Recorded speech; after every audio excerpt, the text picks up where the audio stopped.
భారతదేశ మాజీ ప్రధాని అటల్ బిహారీ వాజ్పేయి జయంతి సందర్భంగా సిద్దిపేట జిల్లా గజ్వేల్ పట్టణ కేంద్రంలో బుధవారం బీజేపీ పార్టీ ఆధ్వర్యంలో అటల్ బిహారీ వాజ్పేయి చిత్రపటానికి పూలమాలలు వేసి ఘన నివాళులు అర్పించారు. గజ్వేల్ పట్టణంలోని ముట్రాజ్పల్లి రోడ్డులో వాజ్పేయి విగ్రహ ఏర్పాటుకు భూమి పూజ కార్యక్రమాన్ని నిర్వహించిన అనంతరం ప్రభుత్వ దవాఖానాలో రోగులకు అరటి పండ్లు, బ్రెడ్లు పంపిణీ చేశారు. ఈ సందర్భంగా బీజేపీ నాయకులు దరం గురువారెడ్డి, వెంకటరమణ, నలగామ శ్రీనివాస్, మనోహర్ యాదవ్ మాట్లాడుతూ దేశం మెచ్చిన నాయకుడు మాజీ ప్రధాని అటల్ బిహారీ వాజ్పేయి రాజకీయాలకు అతీతంగా అందరూ మెచ్చిన నాయకుడు అని వారి శత జయంతి ఉత్సవాల సందర్భంగా వారి విగ్రహాన్ని గజ్వెల్లో ఏర్పాటు చేయడానికి ఏర్పాట్లు నిర్వహించడం అభినందనీయమని, వాజ్పేయి ఆశయ సాధన కోసం బీజేపీ శ్రేణులు కృషి చేయాలని అన్నారు. ఈ కార్యక్రమంలో బీజేపీ నాయకులు రామ్రెడ్డి, ఉప్పల మధుసూదన్, కుడిక్యాల రాములు, పంజాల అశోక్, అరవింద్, నాయిని సందీప్, బీజేపీ నాయకులు, కార్యకర్తలు తదితరులు పాల్గొన్నారు. మాజీ ప్రధాని భారతరత్న గౌరవ అటల్ బిహారీ వాజ్పేయి గారి 100వ శత జయంతి సందర్భంగా భారతీయ జనతా పార్టీ పిలుపు మేరకు ఈరోజు గజ్వేల్ పట్టణంలో ఈరోజు వారి యొక్క చిత్రపటానికి వారి యొక్క విగ్రహ స్థాపనే ఏదైతే గజ్వేల్ పట్టణంలో మహనీయుల విగ్రహాలు ఏర్పరచుకోవాలని ఒక సంకల్పం తీసుకోవడం జరిగిందో గజ్వేల్ పట్టణ ప్రజలు, దానిలో భాగంగా కూడా ఈరోజు ఎటువంటి భారత మాజీ ప్రధాని అయినటువంటి మహనీయుడు ఈరోజు వాజ్పేయి గారి విగ్రహాన్ని కూడా ఇక్కడ సంకల్పం తీసుకోవడం జరిగింది భారతీయ జనతా పార్టీ నాయకులందరూ కలిసి.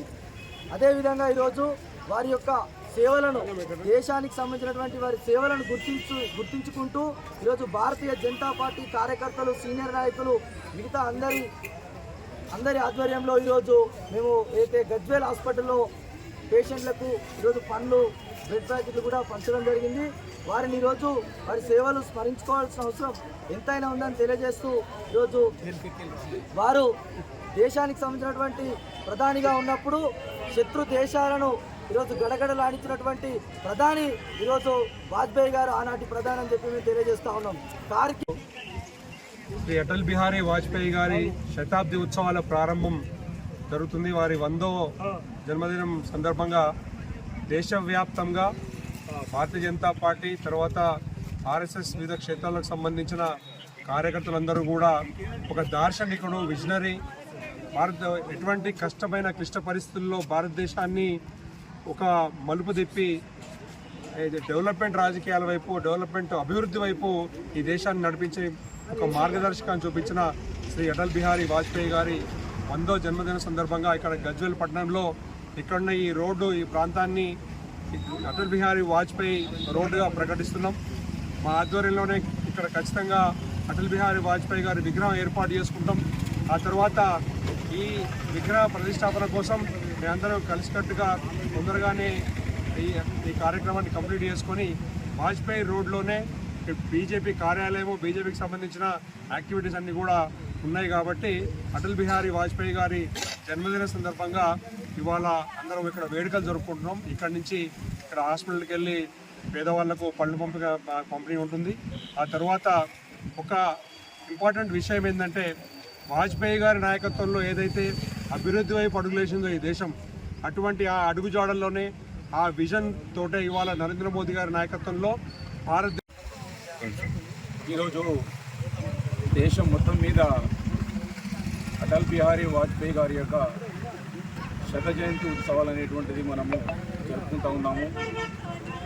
అటల్ బిహారీ వాజ్పేయి గారు మనకు దీన్ దయాళ్ ఉపాధ్యాయ వెళ్ళిన తర్వాత ఆనే కార్యకర్తలందరితో సంపర్క చేసి దేశం మొత్తం మీద తిరిగి వారు లేనటువంటి లోటుని సమకూర్చినారు.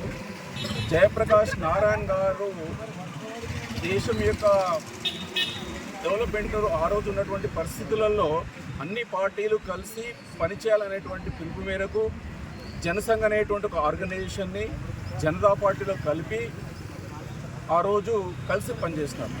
సో వాజ్పేయి గారు అనేటువంటిది ఆయనకు యాక్సెప్టబుల్ లీడర్, అజాత శత్రువు. ఆయనకు శత్రువులు అనేటువంటి వాళ్ళు ఎవరు లేరు. పార్లమెంట్లో వారు చాలా సీరియస్ టైంలో కూడా జోకులు వేసి చాలా సమస్యలను, క్లిష్ట సమస్యలను చాలా సింప్లిఫై చేసినటువంటి ఒక మహానాయకుడు, ఒక మహాకవి. సో అటువంటి నాయకుని ఆధ్వర్యంలో ఈ దేశం 1980sలో భారతీయ జనతా పార్టీకి మొదటి అధ్యక్షత వహించినటువంటి మహా గొప్ప నాయకుడు. మనం చూసినట్టయితే దేశ భద్రత కానివ్వండి, ఇక్కడ కూడా తను కాంప్రమైజ్ కాలేదు. ఈరోజు దేశం మొత్తం మీద అటల్ బిహారీ వాజ్పేయి గారి యొక్క శత జయంతి ఉత్సవాలు అనేటువంటిది మనము జరుపుకుంటూ ఉన్నాము. అటల్ బిహారీ వాజ్పేయి గారు మనకు దీన్ దయాళ్ ఉపాధ్యాయ వెళ్ళిన తర్వాత ఆనే కార్యకర్తలు అందరితో సంపర్క చేసి దేశం మొత్తం మీద తిరిగి వారు లేనటువంటి లోటుని సమకూర్చినారు. జయప్రకాష్ నారాయణ్ గారు దేశం యొక్క డెవలప్మెంట్ ఆ రోజు ఉన్నటువంటి పరిస్థితులలో అన్ని పార్టీలు కలిసి పనిచేయాలనేటువంటి పిలుపు మేరకు జనసంఘ్ అనేటువంటి ఒక ఆర్గనైజేషన్ని జనతా పార్టీలో కలిపి ఆ రోజు కలిసి పనిచేస్తున్నారు. సో వాజ్పేయి గారు అనేటువంటిది ఆయనకు యాక్సెప్టబుల్ లీడర్, అజాత శత్రువు.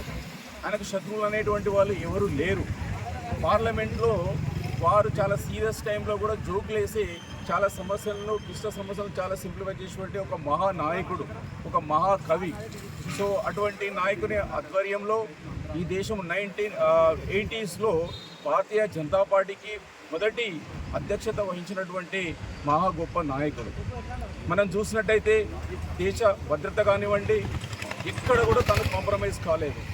మనకు పోకారం అనేటువంటి అనుభవం అనేటువంటి ఈ దేశంలో మొదటిసారిగా చేసింది వాజ్పేయి గారి ఆధ్వర్యంలోని. ఒక స్నేహస్తము పాకిస్తాన్కి అందించడానికి ఢిల్లీ నుంచి లాహోర్ వరకు ఒక బస్సు యాత్ర చేసినటువంటి గొప్ప మహానాయకుడు వాజ్పేయి గారు. అలానే మనం చూసినట్టయితే ఒక 3 రాష్ట్రాలని, ఛత్తీస్గఢ్ కానివ్వండి, ఉత్తరాఖండ్ కానివ్వండి, జార్ఖండ్ కానివ్వండి, ఎటువంటి నష్టం లేకుండా, ఎటువంటి పెయిన్ లేకుండా చాలా ఈజీగా ఒక 3 రాష్ట్రాలను ఇచ్చినటువంటి మహానాయకుడు అటల్ బిహారీ వాజ్పేయి గారు.